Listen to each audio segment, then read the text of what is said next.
নমস্কার বন্ধুরা, ১৬ আনা বাঙালি রান্নাঘরে আপনাদের সবাইকে স্বাগত। আজ আমি আপনাদের সাথে শেয়ার করব আমি বাড়িতে কিভাবে চালের পাঁপড় তৈরি করে থাকি সেইটা। এর জন্য আমি 1 কাপ চালের গুঁড়ো নিয়েছি 1/4 টিস্পুন বেকিং সোডা, 1 চা চামচ চিলি ফ্লেক্স, 1 টেবিল চামচ নিয়েছি ব্ল্যাক পেপার, স্বাদ মতন লবণ আর 1 টেবিল চামচ গোটা জিরে। এবার একটা কাচের বোলের মধ্যে আমি চালের গুঁড়োটা দিয়ে দিলাম। এখানে আমি 1 কাপ চালের গুঁড়ো ইউজ করেছি। এবার এর মধ্যে আমি অল্প অল্প করে জল দিয়ে চালের গুঁড়োটাকে একটা পাতলা ব্যাটার তৈরি করে নেব। আমি 1 কাপ জল দিয়ে দিলাম, যদি লাগে আমি আবার পরে দেবো। আমি 1 কাপ দিয়ে দিয়েছি, আমি আরও হাফ কাপ দিয়ে দিলাম, দিয়ে এভাবে গুলে নিচ্ছি। একটা পাতলা ব্যাটার তৈরি করতে হবে এবং খুব স্মুথ করতে হবে। এরকম পাতলা একটা ব্যাটার তৈরি করে নিতে হবে। দেখতেই পাচ্ছেন একদম স্মুথ, কোনো দলা নেই ভেতরে। আমি এখানে 1 কাপ আর 3/4 কাপ জল ইউজ করেছি টোটাল। এটা আমার ভালো করে গোলা হয়ে গেছে। এবার গ্যাসের উপর একটা কড়া বসিয়ে দিয়েছি। কড়াতে আমি 1.5 কাপ জল দিয়ে দিচ্ছি।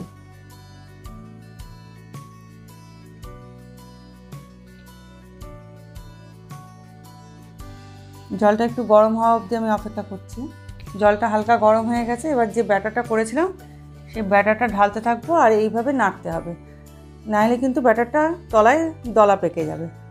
এটা ক্রমাগত নেড়ে যেতে হবে। গ্যাসের ফ্লেমটাকে কিন্তু মিডিয়ামে দিয়ে এটা নাড়তে থাকবেন। দেখুন এটা নাড়তে নাড়তে আস্তে আস্তে ঘন হয়ে আসছে। এখন আমি এর মধ্যে কিছু ইউজ করিনি। এটা আরেকটু ঘন হয়ে গেলে এর মধ্যে আমি আস্তে আস্তে সমস্ত জিনিসগুলো দিতে থাকব।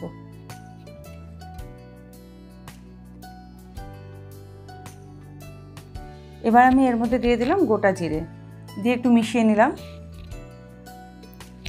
এবার দিয়ে দিলাম গোলমরিচের গুঁড়ো, দিয়ে দিলাম চিলি ফ্লেক্স, দিয়ে আবারও খুব ভালো করে আমি মিশিয়ে নিচ্ছি।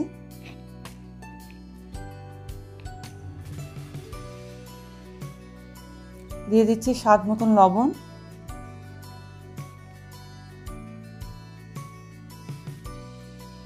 এই সময় গ্যাসের ফ্লেমটাকে কিন্তু লোতে রাখবেন, নাহলে তলার দিকটা লেগে যাবে। এবার দিয়ে দিলাম বেকিং সোডাটা, দিয়ে আবারও খুব ভালো করে মিক্সড করে নিচ্ছি।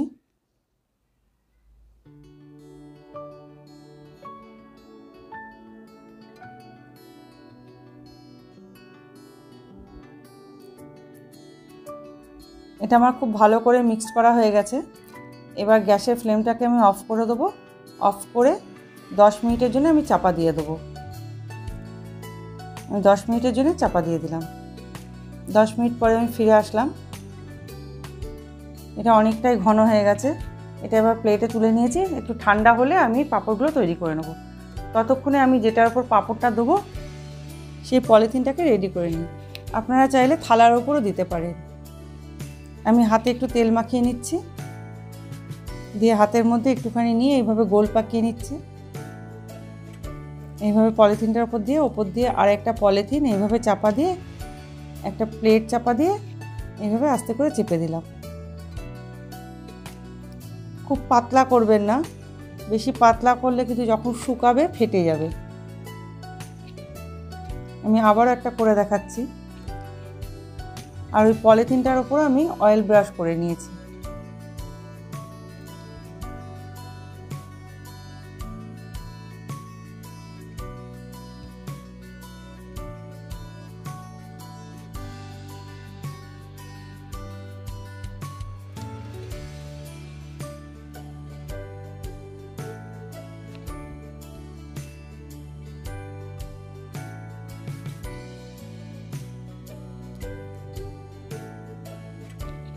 আমার সব পাঁপড়গুলো দেওয়া হয়ে গেছে।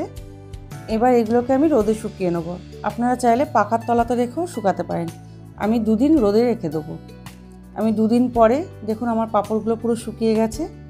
এগুলোকে আপনাদেরকে ভেজে দেখাচ্ছি। আমি গ্যাসের উপর একটা কড়া বসিয়ে দিয়েছি। কড়াতে বেশ কিছুটা আমি সর্ষের তেল দিয়ে দিলাম। আপনারা চাইলে সাদা তেল দিয়েও ভাজতে পারেন। তেলটা আমার গরম হয়ে গেছে। এবার পাঁপড়গুলোকে আমি ভেজে আপনাদেরকে দেখাচ্ছি কেমন হয়েছে। কড়ার মধ্যে দিয়ে যখন পাঁপড়ের ব্যাটারটা রেডি করবেন তখন যদি সামান্য একটুখানি ফিটকিরি দিয়ে দেন, অর্থাৎ 1/4 টিস্পুন ফিটকিরি দিয়ে দেন, তাহলে পাঁপড়গুলো কিন্তু খুবই সাদা হয়, একদম ট্রান্সপারেন্ট হয়, দেখতেও কিন্তু ভীষণই সেটা ভালো লাগে। আপনারা ইচ্ছা করলে সেটাও করতে পারেন।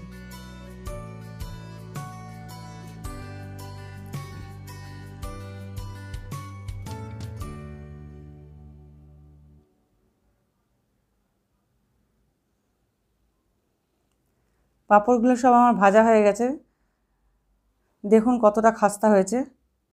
আমি যেভাবে বললাম আপনারাও বাড়িতে একবার এইভাবে বানিয়ে দেখতে পারেন। তাহলে বন্ধুরা, আমার আজকের রেসিপি যদি আপনাদের ভালো লেগে থাকে তাহলে আমার চ্যানেলটাকে সাবস্ক্রাইব করে দেবেন, পাশে বেল আইকনটা টিপে দেবেন যাতে আমি নতুন কোনো ভিডিও ছাড়লে তার নোটিফিকেশন আপনারা পেয়ে যান। লাইক করবেন, কমেন্ট করবেন আর প্রচুর প্রচুর শেয়ার করবেন। তাহলে আজকের মতন এই পর্যন্ত। নেক্সট ভিডিও নিয়ে আমি আবার ফিরে আসবো।